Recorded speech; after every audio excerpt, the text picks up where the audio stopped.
तो देखिए अभी मैंने एक क्लास आप लोगों के लिया है 7 to 8 PM, 7 से 8 हम लोगों ने, जो UGC नेट पर आधारित थी और आप भलीभांति तरीके से जानते हैं उसके बारे में कि मैं अभी आप लोगों से उसके पॉइंटों पर आप लोगों से डिस्कशन किया हूँ और उसके नोट्स और क्लासेस, ठीक है, आप लोगों को 10 बजे के बाद मैं प्रोवाइड कराऊँगा, अभी नहीं, 10 बजे के बाद जो है आप लोगों को चीज़ें वो प्रोवाइड करा दूँगा।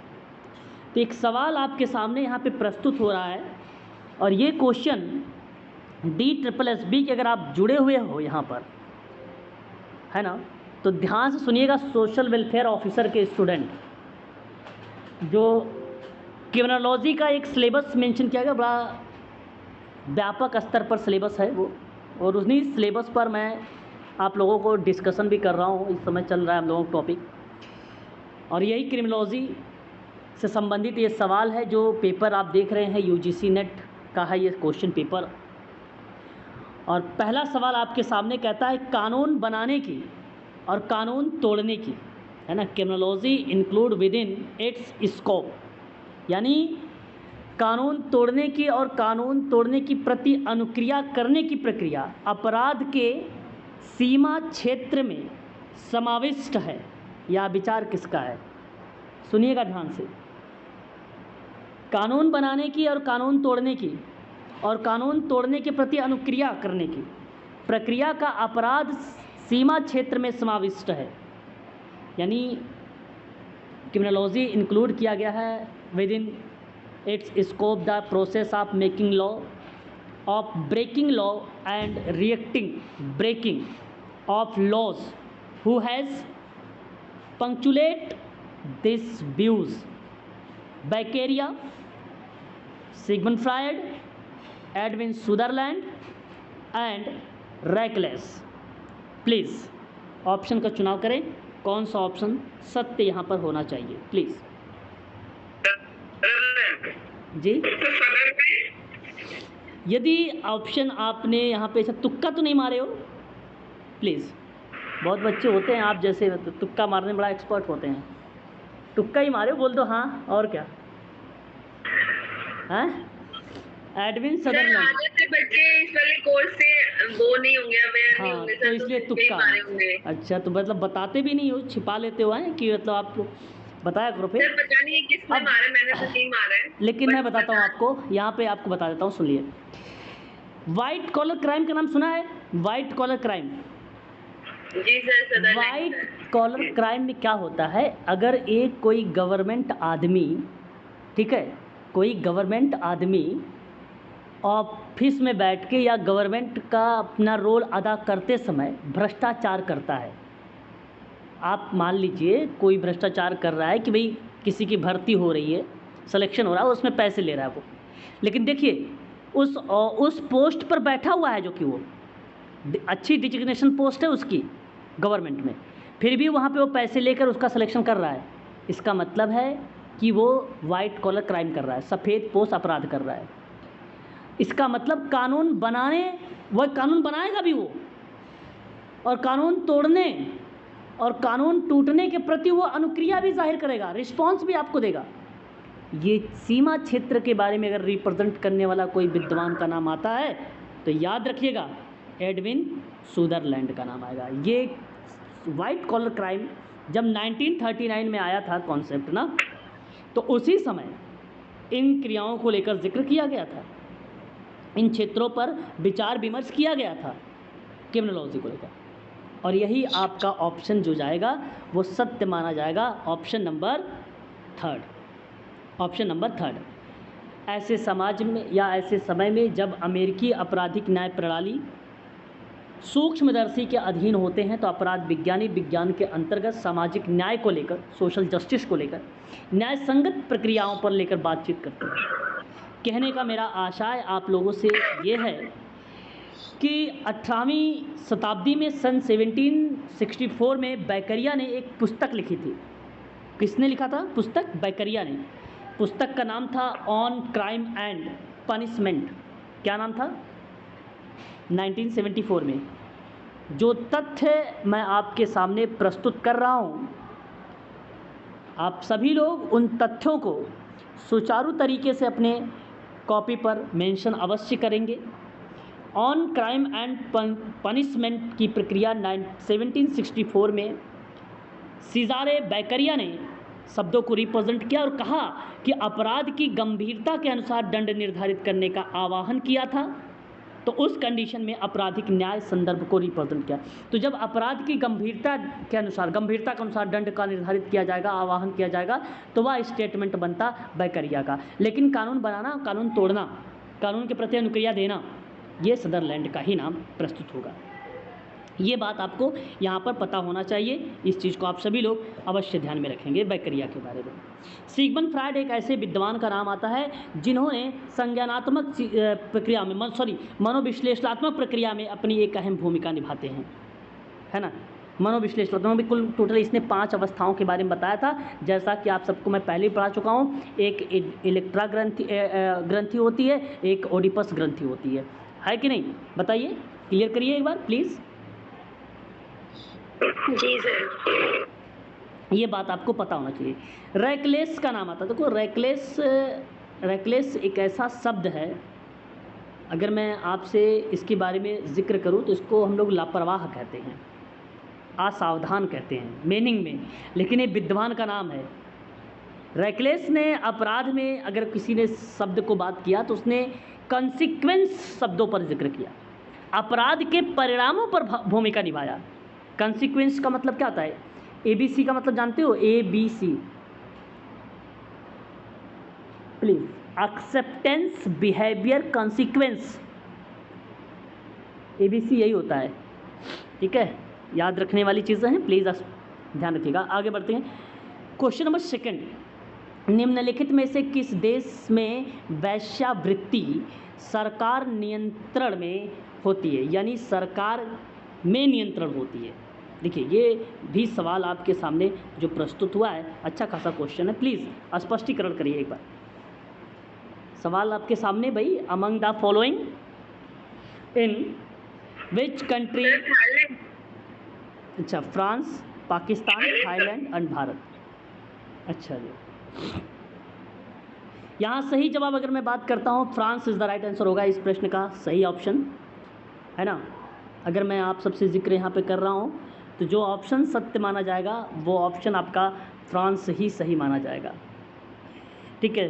तो किस देश ने वेश्यावृत्ति सरकारी नियंत्रण में अपनी भूमिका निभाया है या सरकारी नियंत्रण में होती है, तो वो फ्रांस आपका यहाँ पे करेक्ट जवाब होगा, फ्रांस। यूरोप में वेश्यावृत्ति वाली जो भूमिकाएं हैं उन्हीं को बेसिकली यहाँ पे रिप्रेजेंट किया गया है, ठीक है। तो मैं चाहूँगा कि आप सभी लोग ध्यान रखेंगे फ्रांस, ना कि थाईलैंड, ठीक है। किसको ध्यान में रखेंगे प्लीज़ एक बार बताइए, नाम बताइए। फ्रांस, ठीक है। देन ऑस्ट्रिया हो गया, नीदरलैंड हो गया, जर्मनी हो गया, एंड तुर्की हो गया, एंड ऑस्ट्रेलियन स्टेट। उसमें भी एक प्रकार से लेजिस्लेशन की लेकर बातचीत किया गया है, ऐसी बात नहीं है, लेकिन सर्वोच्च नाम पे अगर किसी का नाम आता है तो वो फ्रांस यहाँ पे सबसे सर्वोच्च नाम पे रखेंगे आप सभी लोग इस ऑप्शन का जवाब में। सर, इसकी जगह और भी कोई ऑप्शन हो सकता है क्या फ्रांस की जगह? हाँ, अमेरिका हो सकता है ना, अमेरिका हो सकता है, बिल्कुल आपने सही, अगर यहाँ पर आप बता रहे हो तो बिल्कुल हो सकता है, अमेरिका हो सकता है, ऑस्ट्रेलिया भी हो सकता है, ऑस्ट्रेलिया में। पाकिस्तान, थाईलैंड वगैरह नहीं होंगे ये सब, है ना, यहाँ पर ये नहीं है ना। विकिपीडिया बेसिकली डेवलप कंट्री है जहाँ से। जी, आप ऐसा कह सकते हो, मान सकते हो, डेवलप्ड कंट्रीज़। देन अगर मैं बात करता हूँ, किसी पुरुष या महिला के लिए वेश्या बनना और यौन क्रियाएं बेचना कानूनी है। अप्रैल 2016 में आपने सुना होगा, यौन क्रियाएं बेसिकली खरीदना गैर कानूनी घोषित कर दिया गया था। कब? अप्रैल 2016 में, ठीक है। ये बात आप थोड़ा सा ध्यान रखिएगा। अगला सवाल, निम्नलिखित में से कौन सा देश है जो मादक पदार्थों की तस्करी के लिए जाना जाता है? बड़ा अच्छा सवाल है भाई, बहुत अच्छा क्वेश्चन है। Which country among the following? Afghanistan. अच्छा, सुनते नहीं हो आप लोग, पूरा क्वेश्चन बीच में ही बता देना शुरू कर देते हो। अफगानिस्तान, है ना। अफगानिस्तान बता रहे हो भाई, बहुत बढ़िया जवाब आ रहा भाई, बहुत बढ़िया। Afghanistan is the right answer होगा यहाँ पे, है ना। अफगानिस्तान आपका यहाँ पे करेक्ट जवाब होगा, है ना, अफगानिस्तान। अभी आप लोगों ने T20 वर्ल्ड कप देखा था, बताइए अफगानिस्तान वाला क्या हुआ, हार गई अफगानिस्तान। देखते हो कि नहीं ये सब मैच वगैरह, हैं? देखते हैं सर। अच्छा भाई, अभी ऑस्ट्रेलिया को हराया था। ऑस्ट्रेलिया को भी हराया था, अच्छा जी, चलो बढ़िया है। तो फिर आ रही है अफगान। हाँ, अभी ये इंडिया फाइनल खेलेगी, है ना। तो इस बार अगर पेपर में जनरल नॉलेज बनता है कि भाई क्वेश्चन में कि 2024 में T20 वर्ल्ड कप में, एक बार DSSB में एक सवाल आया था कि रचित रविंद्र कौन से देश से खेलता है, बताओ। रचित रविंद्र, ऑप्शन में इंडिया था, न्यूजीलैंड था, कौन से देश से खेलता है? न्यूजीलैंड से। हाँ, उसका ओपनर है, शायद ओपनर है कि वन डाउन है, बैटर है क्या भैया? ओपनर है सर, ओपनर है। ओपनर है ना, अभी नया आया सर, अभी ओपनिंग ही कर। चलो आगे देखिए, एक सवाल और आता है, आपराधिक आचार की व्याख्या करने में उपयोक्तावाद का सिद्धांत किसने प्रतिपादित किया है, प्लीज बताइए। कार्ल मार्क्स, क्या बात है भाई। क्वेश्चन नंबर 4 में आप लोगों का जवाब जो गया है गलत चला गया है, कार्ल मार्क्स, जो कि क्वेश्चन नंबर 4 आपका बी होना चाहिए ऑप्शन। हाँ, यहाँ पे आपराधिक आचार की व्याख्या करने में ना उपयोक्ता का जो सिद्धांत है, ये मैं जल्दी ही थ्योरी स्टार्ट करने वाला हूँ, और वहाँ पे बेथम शब्द को रिप्रेजेंट करूँगा आप सभी लोगों के सामने, बेथम शब्द, और ये आपका ऑप्शन फिर करेक्ट मान लिया जाएगा। वहाँ पर बेथम बहुत ही पॉजिटिव पर्सन है, अपराध में बहुत ही एक सकारात्मक अपनी भूमिका जो है रिप्रेजेंट किया है ना। यहाँ पर बेथम ही करेक्ट जवाब माना जाएगा आप लोगों के लिए, ऑप्शन नंबर जर्मी बेथम। क्या होगा? जर्मी बेथम। उपयोक्तावाद का सिद्धांत का प्रतिपादन किसने किया है? जर्मी बेथम। एक नाम, अगर जर्मी बेथम का नाम ना आए तो जानते हो एक नाम और आएगा, जॉन स्टुअर्ट, नहीं बैकरिया का नाम थोड़ी आएगा, जॉन स्टुअर्ट मिल, दो लोगों का नाम आता है ना। उपयोक्तावाद का आचार्य सिद्धांत जिसकी एकांतिक मान्यता होती है उसी को कहा जाता है। सुनिएगा ध्यान से, आचरण मतलब एक्शन, यहाँ पे है, यहाँ आचरण मतलब एक्शन है। एकमात्र तभी नैतिक है जब एक अधिकतम व्यक्तियों के अधिकतम सुख की अभिवृद्धि करता है, तो उस कंडीशन में ये भूमिका निभाता है। जर्मी बेथम एंड जो है आप जॉन स्टुअर्ट मिल का नाम लगा सकते हैं। सही जवाब option number 2 is the right answer. Next question number 5, very very most important and easy. Cesare Lombroso ने अपराधी को निरा अपराधी से भिन्न दिखलाने के लिए इस सिद्धांत को प्रतिपादित किया। 4 ऑप्शन आपके सामने नीचे प्रस्तुत हैं, बता सकते हो जवाब आप लोग। अनुवांशिकता बता रहे हो आप लोग, ओके, यानी ऑप्शन नंबर आप क्या बता रहे हो? शारीरिक विकृति। देखिए ये जवाब थोड़ा सा पॉजिटिव आया है, शारीरिक विकृति is the right answer, option number B is the right answer. B ही ऑप्शन आपका करेक्ट माना जाएगा मैडम यहाँ पे, ठीक है, यहाँ बी ऑप्शन सही माना जाएगा। शारीरिक विकृति को एक नाम और हम लोग देते हैं, जानते हैं क्या? शारीरिक विकृति को एक नाम और से जी, नहीं, एटविज्म शब्द ये सर इंग्लिश नाम है, हिंदी? हाँ, इंग्लिश नाम लग रहा है। हाँ, इसी शब्द को जानते हैं। अब देखो कारण ये ना, UGC नेट है भैया, DSSB है, इनको सिलेक्शन चाहिए लिमिटेड, बच्चे हैं लाखों, तो कोई भी शब्द बना सकता है, इसलिए मैं सारे शब्दों से आप लोगों को क्या करा रहा हूँ, रूबरू करवा रहा हूँ, इसलिए ध्यान रखिएगा।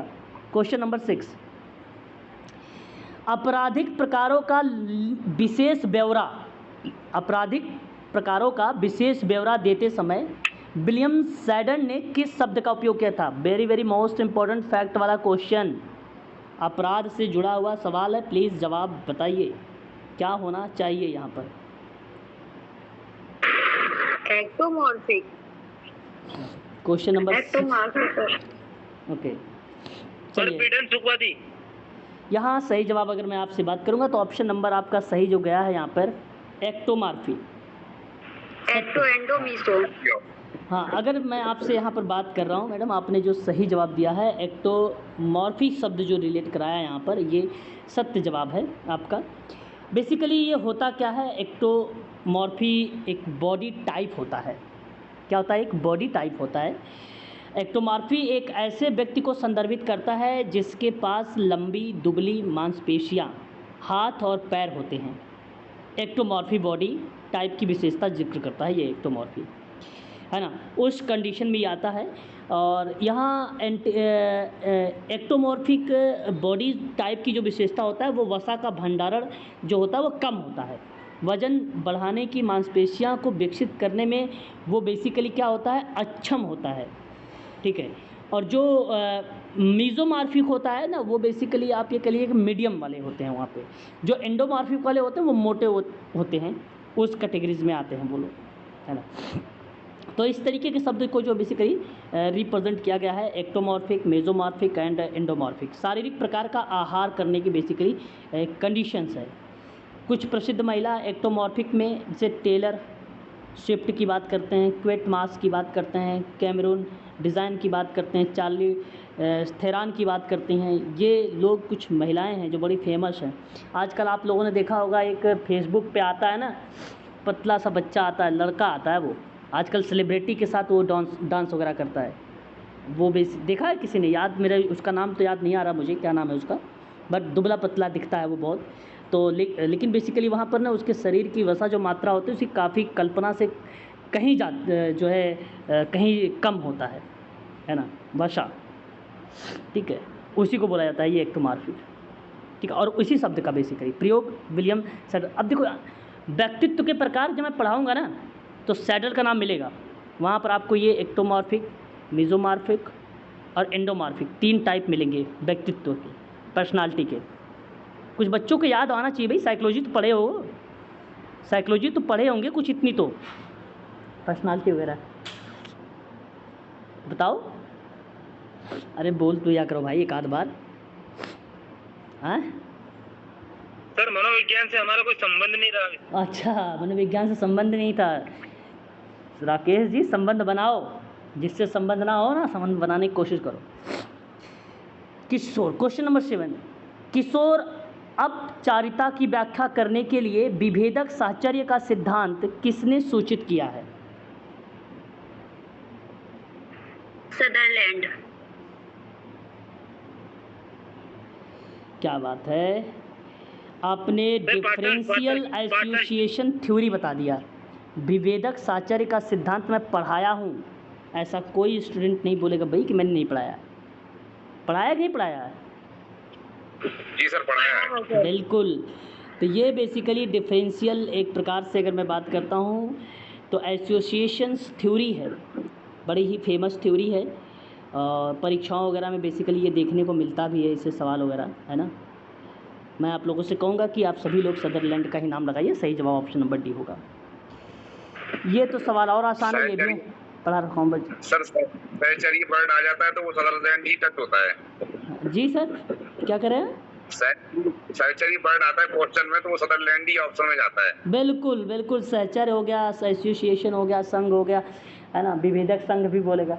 तब भी आप डिफरेंशियल एसोसिएशंस जब भी नाम आए आप सदर को लगाइए। बताइए, विच क्रोमोसोम्स, यानी आप देख सकते हो स्ट्रक्चर्स, यहाँ पे बेसिकली सस्पेक्टेड ऑफ कैजेस क्रिमिनल जो है टेंडेंसी की बात हो रही है। तो कौन सा गुणसूत्र है जो संरचना आपराधिक प्रवृत्ति को जन्म देने वाली समझी जाती है? XYX, देखो जन्म देने वाली मैंने पढ़ाया है आपको, 23वां गुणसूत्र। 23वां गुणसूत्र कौन सा है बताना है आपको। जो है XYY और XXYY, उपरोक्त में से कोई नहीं। XXY जन्म देने वाला। कुल देखो, कुल टोटल तो 22 गुणसूत्र होते हैं, लेकिन हम लोग 23वां वाले गुणसूत्र को, 23 तो होते ही हैं, आप तो जानते हैं 23 गुणसूत्र होते हैं टोटल। तो 22 गुणसूत्र एक हेट्रोसोम और आपको जो है होमोसोम्स के नाम से जाने जाते हैं, है ना, 22 वालों को। तो एक जो 23वां होता है वो लिंग निर्धारित करता है, 23वां गुणसूत्र, है कि नहीं।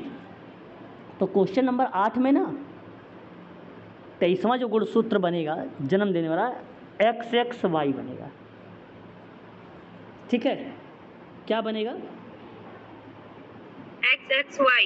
हाँ XXY। हाँ, सर ये समझ में नहीं आया मुझे। समझ नहीं आया सर, कोई बात नहीं, मैं आपको समझाता हूँ, ठीक है, समझिए। देखिए सर, क्रोमोसोम आपको पता है, आप भलीभांति तरीके से, मुझे उम्मीद है कि आप जानते भी होंगे, ये कोशिकाओं विभाजन के समय गुणसूत्र कोशिकाओं की गति का सहारा एक प्रकार से बनता है, क्रोमोसोम्स गुणसूत्र, है ना। मेल में गुणसूत्र जो पाया जाता है वो XX होता है, XY।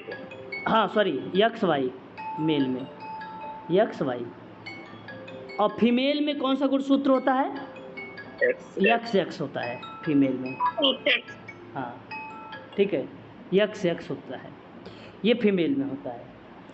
तो मेरा कहने का आशय यहाँ पर ये था कि जो 23वां गुणसूत्र होता है वो होता है बेसिकली लिंग निर्धारित करने वाला। कुल टोटल 46 गुणसूत्र होते हैं जी, है ना, टोटल होते हैं। तो दोनों 23 भागों में बटे हैं कि 23 मेल में होगा, 23 फीमेल में होगा। लेकिन जो 23वां गुणसूत्र होता है ना, उसका एक नाम है, उसको बेसिकली लैंगिक गुणसूत्र बोलते हैं, है ना। लैंगिक गुणसूत्र का नाम हम लोग उसको बोलते हैं, जो बेसिकली जेंडर निर्धारित करता है, जेंडर, है ना, जेंडर। तो जेंडर वाली में यहाँ जन्म देने वाली समझी जाने वाली प्रक्रिया में कौन सी गुणसूत्र की संरचना है जो आपराधिक प्रवृत्ति को जन्म देने वाली समझी जा सकती है आपराधिक प्रक्रिया में? बड़ा अच्छा सवाल दिया है इसने। सर मेरे पूछने का मतलब ये मतलब है कि गुणसूत्र से पता चल जाएगा कि ये आपराधिक प्रवृत्ति का होगा या कैसा होगा, तो पता चल जाता है। हाँ, ये इस जीन से, इस जीन के आधार पे इस तरीके की चीज़ें जो है बेसिकली, जैसे हाँ बताइए। मेरा कहना है सर मतलब ये है कि गुणसूत्रों से पता चल जाता है कि आपराधिक प्रवृत्ति का व्यक्ति है या सामाजिक प्रवृत्ति का व्यक्ति है, इससे गुणसूत्रों से पता चल जाता है क्या? बिल्कुल पता चल जाता है, तभी तो यहाँ पे सवाल आया है सर।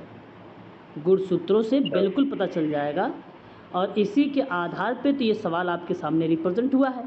अगर यहाँ लिखा होता सामाजिक प्रवृत्ति का जन्म देने वाली गुणसूत्र कौन सा है, तब क्या होता है?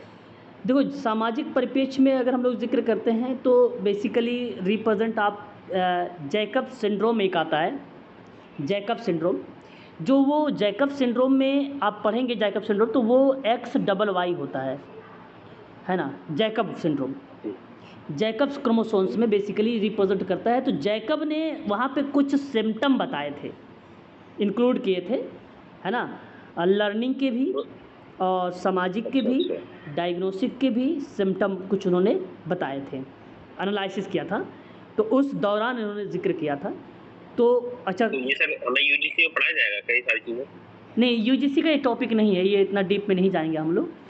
थोड़ा सा जब मैं आपको पढ़ाऊँगा तो कहोगे तो मैं करवा दूँगा थोड़ा सा, है ना, क्योंकि जब मैं आपको वृद्धि और विकास पढ़ाऊँगा ना, तो उस समय अगर आप कहोगे तो उससे पहले थोड़ा सा पढ़ा दूँगा, वृद्धि और विकास से पहले। तो फिलहाल आप इस चीज़ को ध्यान रखिएगा। यहाँ पे जो रिप्रेजेंट होने वाला है ना, वो आपका ऑप्शन सी वाला प्रस्तुत होगा, ऑप्शन सी, ठीक है। एक शब्द आता है निम्फोमेनिया शब्द, मुझे उम्मीद है आपको मालूम होना चाहिए, प्लीज़ बताइए। निम्फोमेनिया शब्द किसको रिप्रेजेंट करने वाला है? Question number 9। सी, अतिशय, क्या चीज़ यहाँ पे रिप्रेजेंट हो रहा है? अतिशय यौन संबंध की जो लालसा है, इस शब्द को रिप्रेजेंट करने वाला शब्द आपके सामने यहाँ पर रिप्रेजेंट होता है, और मैं आप लोगों से कहूँगा कि यही ऑप्शन ही सही आपका है। यहाँ अगर हम जिक्र करेंगे ना, तो ऑप्शन ही आपका यहाँ पर सही जाने वाला है, सी वाला ऑप्शन। जो इरोटोमिया को रिप्रेजेंट करता है। जो निम्फोमेनिया शब्द रिप्रेजेंट करने वाला होता है, आप कह सकते हो कि यौन भूख का असामान्य उत्थान। महिलाओं में ऐसी ज़्यादातर पुरुषों की तुलना में अधिक रोगात्मक स्वरूप धारण कर लेती हैं निम्फोमेनिया शब्द में, अतिशय यौन संबंध की लालसा। और इन्हें निम्फोमेनिया के नाम से जाना जाता है, जो यौन अतिसंवेदना की एक और डिग्री को पुरुषों में सैटाइरियासिस और महिलाओं में, पुरुषों में क्या होगा, नोट कर दो यहाँ पे, पुरुषों में रियासिस शब्द रिलेट होगा पुरुषों में, और महिलाओं में निम्फोमेनिया। क्लियर है? बता दीजिए। जब यौन अतिसंवेदना की बात होगी तब, लेकिन निम्फोमेनिया में महिलाओं में ज़्यादा देखने को मिलता है, पुरुषों से ज़्यादा। और सैटाइरियासिस में अतिशय यौन संबंध की लालसा बनेगी पुरुषों में, महिलाओं से ज़्यादा। ये नाम दिया जाता है मेडिकल लाइन में, आप रिलेट करा सकते हैं, किसी व्यक्ति को बोल भी सकते हैं सैटाइरियासिस शब्द से। एक शब्द आता है आपराधिक मामले में संदिग्ध व्यक्ति को उत्तरदायी क्या बनाता है? Please question number 10। कहोगे तो मैं थोड़ा तीव्र गति से कर दूंगा सवाल, लेकिन यहाँ पे तब वहाँ पे एक्सप्लेनेशंस नहीं दूंगा, है ना। उसके परिवार की पृष्ठभूमि, उसकी उपस्थिति, उसके परिवार की पृष्ठभूमि आप बता रहे हैं। और यहाँ मैं आप सबसे क्वेश्चन नंबर 10 के जवाब अगर चाहूँगा तो ऑप्शन नंबर आप सभी लोग ना सी को जवाब दीजिए। सी एक ऐसा शब्द है जो इंटेंशन शब्द को रिलेट कराता है। इंटेंशन मतलब होता है आशय, है ना। इंटेंशन मीन्स क्या होगा? इरादा, है ना, जिसे करने का इरादा या इच्छा है, इसका मतलब यही होगा ना, योजना, प्रयोजन, इंटेंशन। तो सवाल हमारे सामने था क्या? सवाल था कि आपराधिक मामले में संदिग्ध व्यक्ति को उत्तरदायी क्या बनाता है? उसका इरादा बनाता है ना, उसका इरादा बनाता है। और सही जवाब ऑप्शन नंबर सी होगा।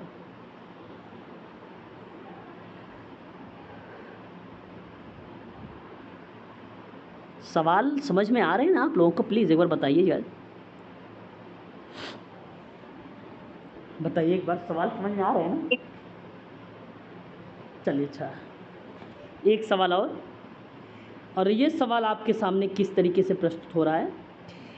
आपसे कहा जा रहा है कि अपराध की शोध करने का उद्देश्य क्या होता है? बता सकते हो आप जवाब इसका, प्लीज़। सर तीनों, अपराध में अंतर्दृष्टि प्राप्त होने में, नवीन तथ्य खोज निकालने के लिए और मौजूदा उदाहरणों का सत्यापन करने के, तीनों आएगा सर। सही है। अच्छा, तीनों।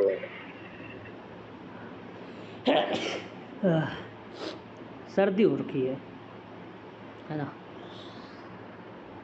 और पहले तो यही समझ में नहीं आया, आपराधिक शोध, इसका मतलब ये क्या होता है उद्देश्य? समझाऊंगा ना। अभी तो पहले तो मैं आपकी राय जानना चाहता हूँ ना, कि आप जा रहे हैं किधर।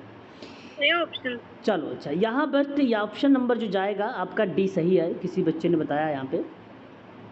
अब सुनिए, आपराधिक शोध करने के उद्देश्य से, कहने का मतलब आपको मैं एक बात बता दूं, आपराधिक न्याय नीतियों के लिए अनुसंधान का उद्देश्य क्या होता है? आपराधिक न्याय और नीतियों के अनुसंधान का उद्देश्य क्या होता है? तो आप कहेंगे कि सर विश्लेषण करना, मूल्यांकन करके अपराध को कम करना होता है। आपका जवाब यही आएगा, बिल्कुल बात सही आएगा। यानी मनोविज्ञान भूमिका में कानून प्रवर्तक के लिए आवश्यक है क्योंकि यह उन कानूनों को प्रभावित कर सकती है जिनका हम सकारात्मक या नकारात्मक तरीके से पालन कर रहे होते हैं। तो अपराध शोध का मतलब होता है बेसिकली खोज करना। तो अपराध में अंतर्दृष्टि प्राप्त करना, अंतर्दृष्टि का मतलब तो पता होना चाहिए। कहेंगे कि भाई गेन इनसाइट इनटू क्राइम, बात सही है। फिर आप कहेंगे कि नवीन तथ्यों की खोज निकालना होगा, किसमें? अपराध में, मतलब टू डिस्कवर न्यू फैक्ट। फिर आप बोलेंगे कि मौजूदा अवधारणा का सत्यापन करने के लिए, यानी वेरीफाई, है ना, एग्जैक्टिंग कॉन्सेप्ट, और यानी उपर्युक्त सभी। तो तीनों बात तो सत्य है। यहाँ पर आपको ये सवाल आ जाना चाहिए था ऑप्शन नंबर 3 की तरफ। आपराधिक शोध करने का उद्देश्य बेसिकली यही होता है, खोज करना होता है, अपराध की क्रियाओं में जानने का प्रयास किया जाता है वहाँ पे, है ना। इस बात को आप ध्यान रखिएगा। मूल्यांकन करना, विश्लेषण करके अपराध को कम करोगे कि नहीं करोगे? आप बताओ। खोजोगे, खोज करके अपराध को कम करोगे, अंतर्दृष्टि प्राप्त करके कम करोगे, अवधारणा सत्यापित करके अपराध को करोगे। यही तरीका ही है, यही तरीका ही है, आपको रिप्रेजेंट करेगा, है ना। अगला सवाल, क्वेश्चन नंबर 12। प्रमाणिक होने के लिए एक प्रतिदर्श का कैसा होना चाहिए? आसान सवाल। क्वेश्चन नंबर 12,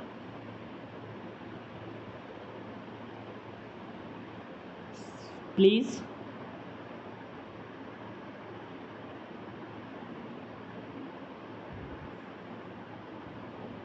जवाब दीजिए प्लीज।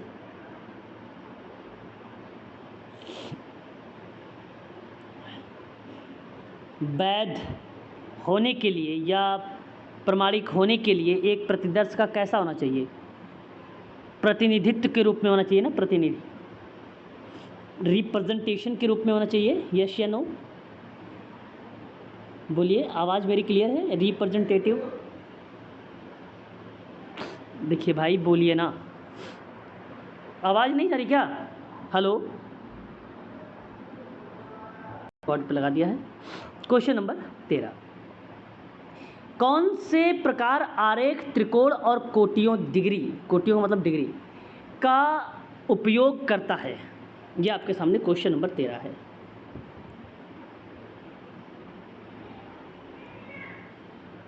जवाब आपका आना चाहिए।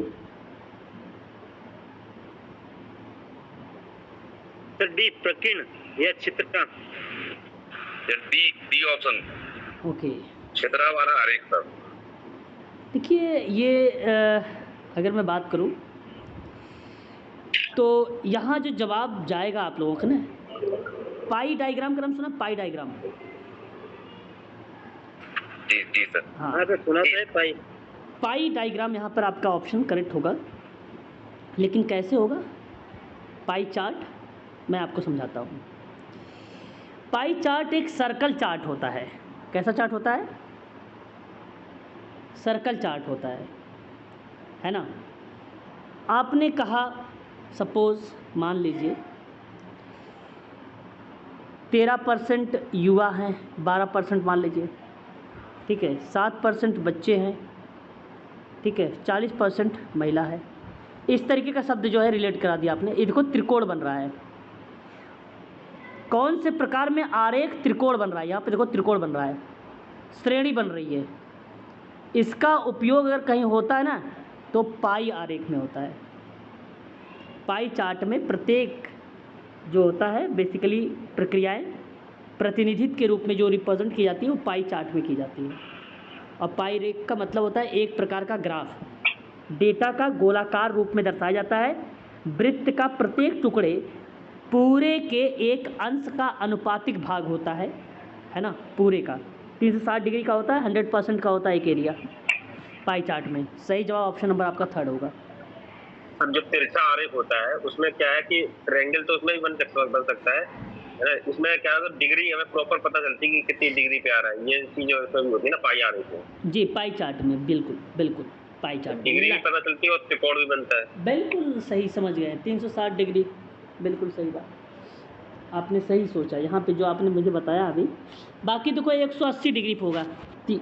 अगर मैं आपसे बात करता हूँ तीनों पे, 180 डिग्री होगा कि नहीं होगा? 180 डिग्री ऐसे होता है ना, एक लाइन खींच दो, बना दो ऐसे 180, अच्छा है ना, 180 जी डिग्री। सर।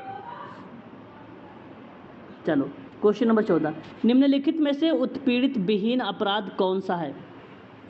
ऑटो की चोरी, वाह बहुत बढ़िया भैया। छोटी मोटी चोट, औषधि अपमिश्रण, जुआ खेलना। अच्छा सवाल है, डीएसएसबी वाले बच्चे ध्यान से देखें। औषधि अपमिश्रण, ऑप्शन डी जुआ खेलना। हाँ, उत्पीड़ित विहीन, दिया सर।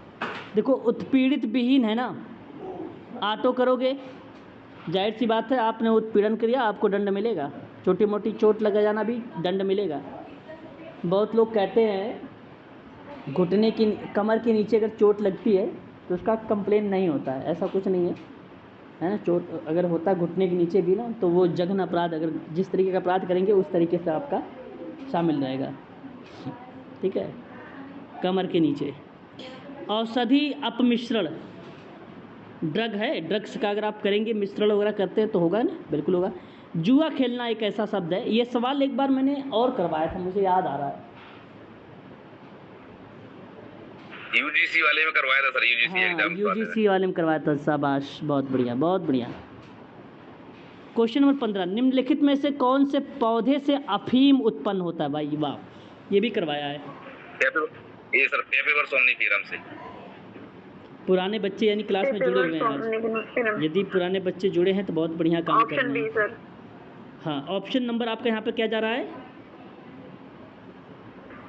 बी जा रहा है। बी ऑप्शन आपका करेक्ट माना जाएगा। ऐसे बेसिकली जो है पाइपेवर सोमनिफेरम कहा जाता है ना। और ये बड़ा, अगर मैं बात करता हूँ जो है पाइपेवर सोमनिफेरम के पौधे अफीम का उत्पादन करते हैं। जनरली अफीम खसखस या ब्रेड सीड खसखस के रूप में जाना जाता है इसको, है ना। तो सवाल आ भी चुका है परीक्षा में, निम्नलिखित में से कौन सा पौधा है जो अफीम का उत्पादन करता है, परीक्षा में आ चुका है। तो आप पाइपेवर सोमनिफेरम शब्द का ही आप लोग चुनाव करिएगा। इस खसखस के बड़े पैमाने पर कृषि फसल के रूप में उगाया जाता है। 3 प्राथमिक उद्देश्यों में से किसी एक के लिए, पहला, ऐसा बीज जो मनुष्यों द्वारा खाया जाए, जिसे जनरली तौर पर खसखस के रूप में जाना जाता है। दूसरा, दवा उद्योग द्वारा उपयोग के लिए अफीम का उत्पादन करना। तीसरा, अल्कलाइड का उत्पादन करना, मुख्य रूप से ना थीबेन और ओरिपियन जो दवा होती है वो उद्योग द्वारा हाइड्रोकोडम और ऑक्सीकोडम जैसी दवाओं का प्रयोग करता है। इसलिए पाइपेवर सोमनिफेरम शब्द जो है, इससे अफीम उत्पन्न होता है, इससे अफीम पैदा होती है, अफीम की खेती होती है। सही जवाब ऑप्शन नंबर बी होगा आपका सही। क्वेश्चन नंबर 16, आपराधिक यौन संबंध की विशेषता क्या होगी? Option D. तीनों सर, तीनों ऑप्शन, तीनों सही है। अच्छा, आपराधिक यौन संबंध में नगद या वस्तु का लेन देन हो गया, भावनात्मक उदासीनता हो गई, यौन का समागम हो गया, उपर्युक्त सभी हो जाएगा। ऑप्शन नंबर डी हो जाएगा, ऑप्शन नंबर डी। 16, 17 नंबर पे, भारत में सबसे पुरातन किशोर विधान कौन सा है? वाह बहुत बढ़िया सवाल, 17 नंबर का। किशोर न्याय अधिनियम। बाल अधिनियम सर। बाल अधिनियम, अच्छा 1974। सर ऑप्शन ए किशोर न्याय अधिनियम। आपने एक नाम सुना है प्रशिक्षुक एक्ट? मैंने आप लोगों के साथ पढ़ाया भी है कई बार आप लोगों को, है ना। और उस चीज़ों को प्लीज़ आप सभी लोग जो है ज़रूर ध्यान रखा करें। और एक बोस्टन स्कूल एक्ट होता है ना। इस एक्ट की बात करेंगे तो आपका 1928 आएगा, ये तो बंगाल का आएगा। 1927 है सर। 1963 है मैडम, 63 बोस्टन स्कूल एक्ट 63 करिएगा,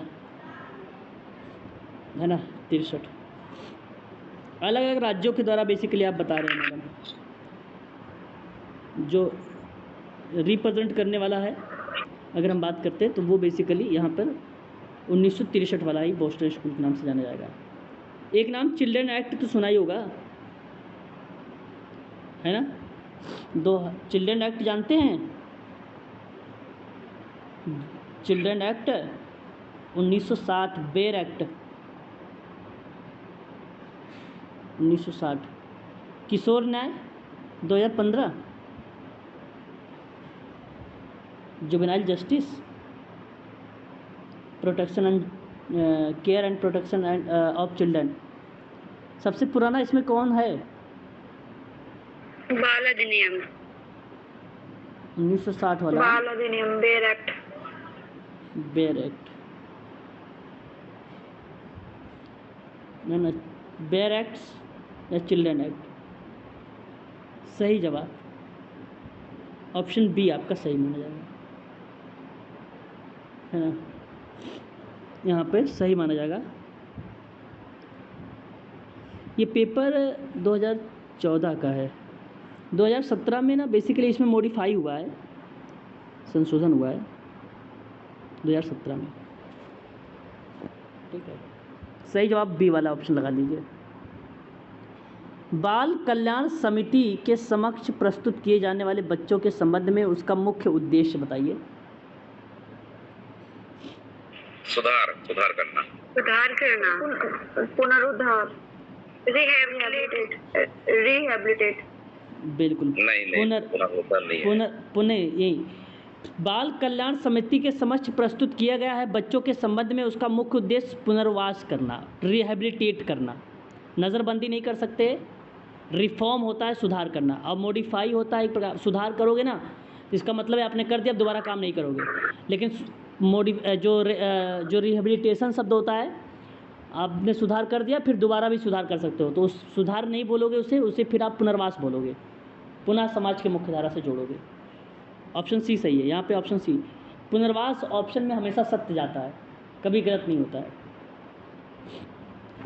दांत के लिए दांत, अच्छा जी चलो। आँख के लिए आँख या उपागम कौन सी डांडिक उपागम या दर्शन प्रकट करता है प्लीज? प्रतिशोध। हाँ प्रतिशोध। हाँ, नहीं कहते खून के बदला खून, है ना। दांत के बदले दांत, आँख के बदले आँख, खून का बदला खून। हाँ लेकिन अब यूजीसी नेट थोड़ी ना यूज करेगा ऐसा शब्द, नेगेटिव शब्द है ये, है ना। तो प्रतिशोध होगा, है ना। आप लोग अपने शब्दों में बदला बोलते हैं लेकिन शुद्ध हिंदी में प्रतिशोध कहेंगे, ये शब्द रिलेट होगा, प्रतिशोध, है ना। प्रतिशोध रिट्रीब्यूशन शब्द होता है, इसको बोलता है प्रतिशोध बोला जाता है। आज का लास्ट क्वेश्चन ले लीजिए, ये निम्नलिखित में से किस देश में ना मृत्युदंड नहीं दिया जाता है? वाह अच्छा सवाल। Question number 20। श्रीलंका, रशिया, वहाँ मृत्युदंड नहीं दिया जाता है। श्रीलंका, इटली होगा सर, इटली। अच्छा जी, इटली, ब्राज़ील, पेरू, है ना, लक्समबर्ग आता है, नॉर्वे आता है, लक्समबर्ग, हाँ लक्समबर्ग, नॉर्वे आता है। बिल्कुल सही बात कह रहे हैं आप। तो अच्छा, बेसिकली 6 देशों ने ना 2006 में मृत्युदंड को पूरी तरह से आंशिक रूप से समाप्त कर दिया है।